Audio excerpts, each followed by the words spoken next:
Shalom teman-teman, tetap join GBA, tetap semangat, 2 pasal 1 hari. Ayo subscribe dan tekan lonceng untuk setiap update info GBA. God bless.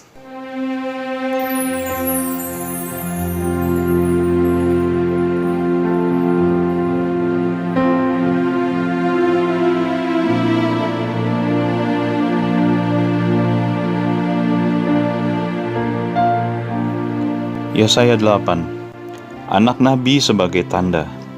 Berfirmanlah Tuhan kepadaku, ambillah sebuah batu tulis besar dan tuliskanlah di atasnya dengan tulisan biasa, Maher Shalal Hasbas. Maka aku memanggil 2 saksi yang dapat dipercaya, yaitu Imam Uria dan Sakaria bin Yeberekhya. Kemudian aku menghampiri istriku, yang mengandung dan melahirkan seorang anak laki-laki. Maka berfirmanlah Tuhan kepadaku, namailah dia Maher Shalal Hasbas, sebab sebelum anak itu tahu memanggil bapak ibu, maka kekayaan Damsyik dan jarahan Samaria akan diangkut di depan Raja Asyur. Penyerbuan Asyur ke Yehuda. Tuhan melanjutkan lagi firman-Nya kepadaku, oleh karena bangsa ini telah menolak air Siloah yang mengalir lamban, dan telah tawar hati terhadap Resin dan anaknya Remalia, sebab itu sesungguhnya Tuhan akan membuat air sungai Efrat yang kuat dan besar meluap-luap atas mereka, yaitu Raja Asyur dengan segala kemuliaannya. Air ini akan meluap melampaui segenap salurannya dan akan mengalir melampaui segenap tebingnya, serta menerobos masuk ke Yehuda, ibarat banjir yang meluap-luap hingga sampai ke leher, dan sayap-sayapnya yang dikembangkan akan menutupi seantero negerimu, ya Immanuel.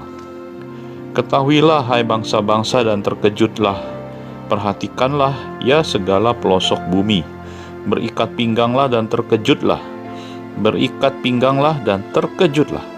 Buatlah rancangan tetapi akan gagal juga, ambillah keputusan tetapi tidak terlaksana juga, sebab Allah menyertai kami.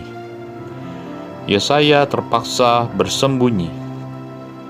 Sebab beginilah firman Tuhan kepadaku, ketika tangannya menguasai aku dan ketika ia memperingatkan aku, supaya jangan mengikuti tingkah laku bangsa ini. Jangan sebut persepakatan segala apa yang disebut bangsa ini persepakatan, dan apa yang mereka takuti, janganlah kamu takuti dan janganlah gentar melihatnya.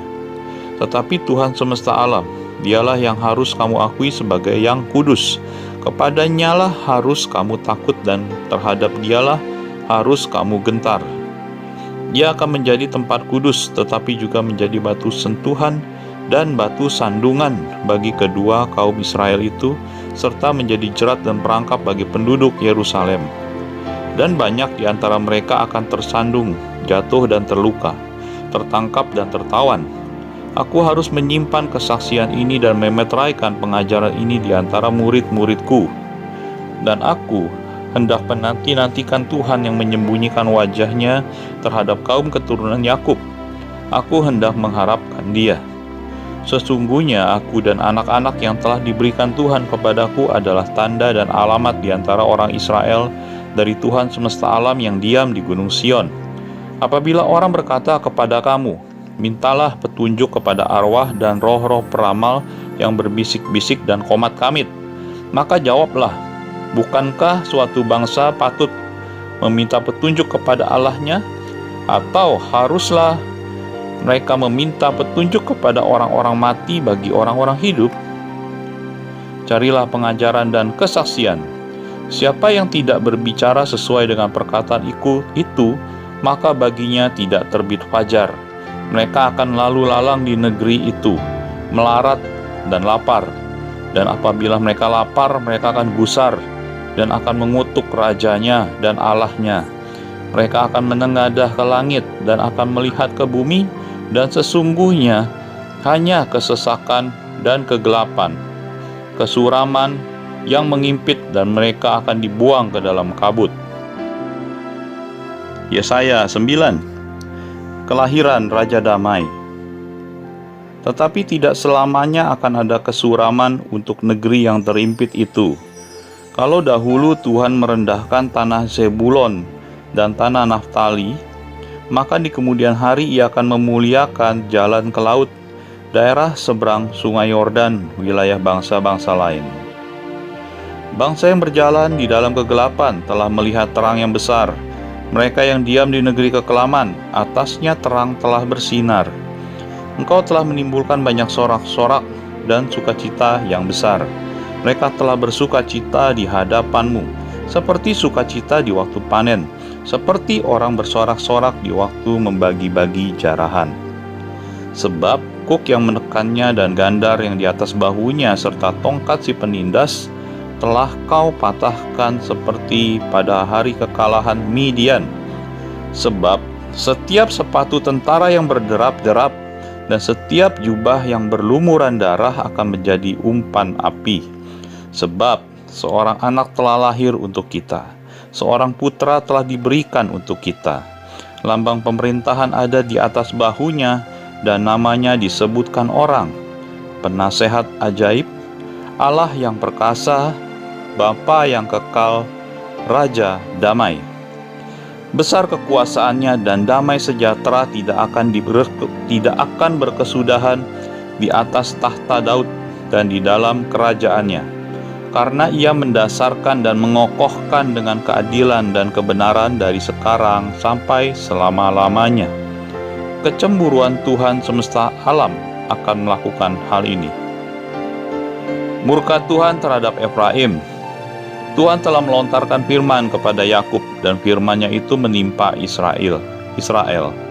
Biarlah seluruh bangsa itu mengetahuinya, yakni Efraim dan penduduk Samaria, yang berkata dengan congkaknya dan tinggi hatinya, tembok batu bata jatuh akan kita dirikan dari batu pahat. Pohon-pohon ara ditebang akan kita ganti dengan pohon-pohon aras. Maka Tuhan membangkitkan para panglima Resin melawan mereka dan menggerakkan musuh-musuh mereka, orang Aram dari timur dan orang Filistin dari barat. Mereka menelan Israel dengan mulut yang lebar. Sekalipun semuanya ini terjadi, murkanya belum surut dan tangannya masih teracung. Tetapi bangsa itu tidak kembali kepada Dia yang menghajarnya. Mereka tidak mencari Tuhan semesta alam. Maka Tuhan mengerat dari Israel kepala dan ekor, batang dan ranting pada satu hari juga. Tua-tua dan orang yang terpandang itulah kepala, dan nabi yang mengajarkan dusta itulah ekor. Sebab orang-orang yang mengendalikan bangsa ini adalah penyesat, dan orang-orang yang dikendalikan mereka menjadi kacau. Sebab Tuhan tidak bersukacita karena teruna-teruna mereka, dan tidak sayang kepada anak-anak yatim dan janda-janda mereka. Sebab sekaliannya mereka murtad dan berbuat jahat, dan setiap mulut berbicara bebal. Sekalipun semuanya ini terjadi, murkanya belum surut, dan tangannya masih teracung. Sebab kefasikan itu menyala seperti api yang memakan habis putri malu dan rumput, lalu membakar belukar di hutan sehingga tonggak asap berkepul-kepul ke atas. Oleh karena murka Tuhan semesta alam, terbakarlah tanah itu dan bangsa itu menjadi makanan api. Seorang pun tidak mengasihani saudaranya. Mereka mencakup ke sebelah kanan tetapi masih lapar. Mereka memakan ke sebelah kiri tetapi tidak kenyang. Setiap orang memakan daging temannya. Manasye memakan Efraim, dan Efraim memakan Manasye, dan bersama-sama mereka melawan Yehuda. Sekalipun semuanya ini terjadi, maka murkanya belum surut, dan tangannya masih teracung.